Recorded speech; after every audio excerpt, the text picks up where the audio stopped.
U.S. President Donald Trump has hailed what he's calling a tremendous day for the Middle East as he and regional leaders signed a declaration to cement the first phase of a ceasefire in Gaza. The signing came just hours after the last remaining living Israeli hostages returned home, ending more than 2 years in captivity. The release was part of a U.S. brokered plan to end the war that began on October 7, 2023. A long-awaited reunion after more than 2 years apart. Matan Zangauker back in the arms of his mother. Scenes like this were repeated across Israel as the last of the hostages were freed and reunited with their families. My big brother, Alon, is back home. There is no words to describe how we feel. The best day of my life, really. Just hours after the final hostages crossed back into Israel, world leaders gathered in Egypt's Red Sea resort of Sharm el-Sheikh. Mediators Egypt, Qatar, Turkey, and the U.S. joined in signing the formal ceasefire documents between Israel and Hamas. After years of suffering and bloodshed, the war in Gaza is over. Civilians are returning to their homes. The hostages are reuniting. I mean, it's beautiful. I'm just watching it backstage. The level of love and sorrow, I've never seen anything like it. The exchange of hostages and prisoners was the first stage of the deal brokered by Trump. But despite the U.S. president's confidence that the deal will hold, uncertainty remains, with disagreements over the terms of Hamas's disarmament and the future governance of Gaza. And we can now speak to journalist Karim Al-Gohari. He's been covering that summit on the future of Gaza in Egypt, Sharm el-Sheikh, and joins us now for more. Good to see you. So we heard at that summit Egypt's president, Abdel Fattah al-Sisi, saying that it marked a new era of peace and stability in the Middle East. But just how committed are world leaders to ensuring that this ceasefire actually holds? Well, that was basically what this summit was meant to be. It is nothing new was decided here. No money was pledged, for example, for the reconstruction of the Gaza Strip. The main reason for this summit was basically to guarantee the first phase of the ceasefire agreement, of which most of it was already implemented before it was signed. That is the release of the Israeli hostages in exchange for the Palestinian prisoners and the beginning of humanitarian aid coming in. But what this was meant to be is to give international weight that this ceasefire, as it is agreed upon, is going to hold, to guarantee this. And because also there was a lot of Palestinian fear that when the hostages are released, that the Israeli offensive might pick up again. Summit was be done in order to say, like, let's give now diplomacy and the negotiations enough chance to work the outstanding issues out. And what were these leaders discussing when it comes to the future governance in Gaza and also about the prospects of a Palestinian state?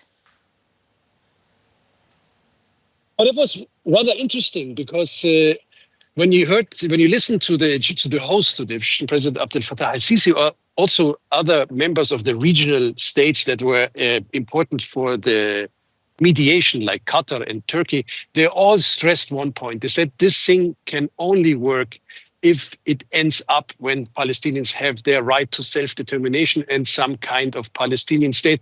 Something Trump didn't really want to talk about it. He focused more on the reconstruction, or he called it the construction of the Gaza Strip, and avoided all these topics that concerned really a possible outcome, as it is vaguely mentioned in the document of a Palestinian state.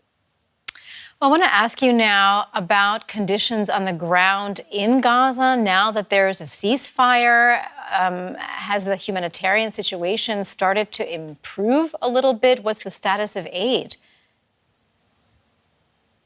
Well, that's what everyone in the Gaza Strip is now waiting for. It's we understand that now is in the morning, the 8 trucks, the influx of the 8 trucks picked up a little bit. Israel promised to let in 500 to 600 trucks a day. That's, of course, absolutely necessary to fulfill the basic needs of the population in Gaza, because for so many months, nothing came in. So they hope that at least this 500 to 600 trucks will come in now as a part of the agreement of the ceasefire agreement. But of course, there's much more needed. They need heavy machinery to clear even the streets. They need, the UN estimates, hundreds of thousands of tents to get ready for the winter. So a lot of things to do. And everyone in the Gaza Strip is now waiting for the first humanitarian aid coming in, but then also getting them through the winter, preparing them for that. That's, I think, the first thing that needs to happen. That was journalist Karim Al-Gohari reporting from the summit in Sharm el-Sheikh. Thank you so much. You're welcome. Let's bring in DW correspondent Tanya Kramer joining us from Jerusalem. Tanya, it's the morning after a long-awaited day. Can you sum up for us what the mood is like inside Israel? Well, I think it was certainly an extraordinary day on Monday to see, the release of the hostages. For many Israelis, this is the end of a chapter. They have been protesting and calling on the government to make their deal to bring those hostages home for almost 2 years. So it was a very emotional day also then, when the first pictures there were shown with the surviving hostages being reunited with their families. Of course, their road to recovery is a long one, but it was somehow dampened then later in the day because Hamas announced that it would only hand over 4 bodies, the remains of 4 deceased hostages, and not the 28 that were expected. And that was really a shock for many of the families here. That now it remains uncertain what will happen, to the rest of them. And we also heard from the Defense Minister Israel Katz, he's saying, that Hamas violated this agreement, or at least the first phase. Now, another point that's also being discussed here more and more in Israel, that we're hearing that there's more and more an internal debate that has been there. Well, it's expected to break out a bit more, is about the responsibilities and processing what really happened on October 7, and namely the political responsibilities, as Prime Minister Benjamin Netanyahu has not taken responsibility for that, and he has pushed off, all the calls for a national commission of an inquiry.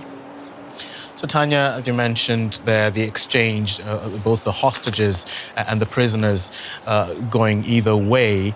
But as you say, questions over phase 1 of this Gaza peace plan. What's next in the process?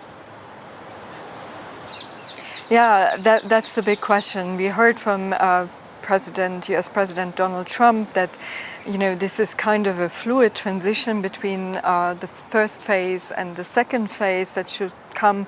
Now, we've seen most of the first phase almost implemented, but again, there's this question now about, returning those deceased hostages. In theory, both parties should come back for indirect negotiations now about, these major issues that have not been really solved. And we saw the summit in Egypt that's supposed to give some guarantees now to both sides, but of course also the trust between Hamas and Israel is extremely low, or even not even existent. And we have to wait and see now, because in the next phase we would be talking about the governance of Gaza, the transition into handing over to a technocratic government, the reconstruction, and all these big issues that have not been hammered out yet. So it's still to see, where this will go. Okay, to leave it there. Thank you, Tanya. That's DW's Tanya Kramer in Jerusalem.